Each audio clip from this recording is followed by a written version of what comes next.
to a new report, Morgan Wallen is said to be preparing to serve jail time as a result of that April arrest at Eric Church's bar. It was back in early April when Wallen was arrested on 3 felony counts of reckless endangerment and 1 misdemeanor count of disorderly conduct, according to the Metro Nashville Police. Wallen is accused of throwing a chair off the rooftop of Chief's Bar in Nashville and landing on Broadway, just 3 feet away from 2 police officers. Officers reportedly reviewed security footage, and witnesses told officers that they watched Wallen pick the chair up, throw it over the roof, and then laugh about it. Wallen's 2023 album, One Thing at a Time, was the most consumed album in the US last year. It spent a whopping 16 weeks at #1 on the Billboard 200. Wallen later issued a statement in response to his arrest, accepting responsibility.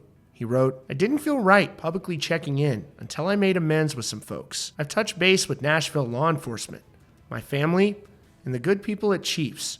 I'm not proud of my behavior, and I accept responsibility." This wasn't Wallen's first arrest in Nashville.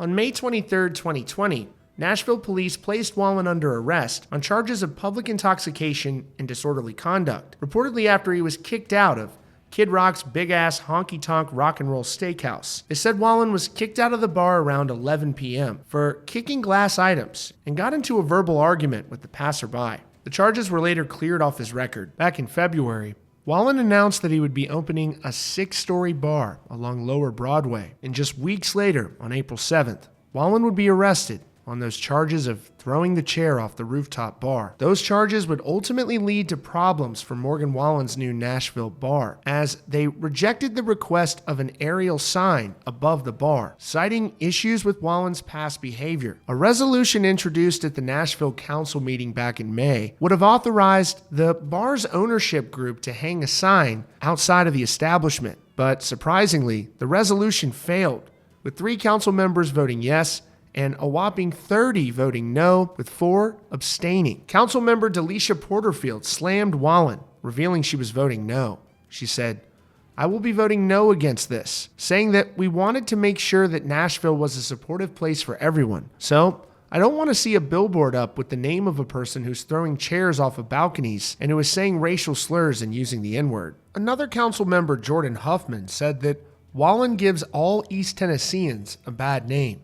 He added, "His comments are hateful, his actions are harmful, and you don't belong in this town, as far as I'm concerned." It's clear that local officials were very unhappy with Wallen over this incident, and now, according to a new report from Life and Style magazine, they say that Wallen is likely to spend time behind bars after efforts at a plea deal are said to not be going well. Life and Style says a source exclusively tells them that Wallen believes he will be heading to jail over the charges. It says, Wallen's attorneys attempted to negotiate a slap on the wrist for the hitmaker, 31, after his April bust in Nashville for allegedly tossing a chair from the rooftop bar, which crashed just 3 feet away from cops on the street. But the source tells Life and Style the legal eagles are now hashing out a sentence. It says, Morgan's lawyers have tried to strike a deal where he'd receive probation, the insider confides, noting the Grammy nominee faces up to 6 years in prison if convicted on 3 counts of felony reckless endangerment. But it's looking bleak at this point. He's likely to spend time behind bars, they said.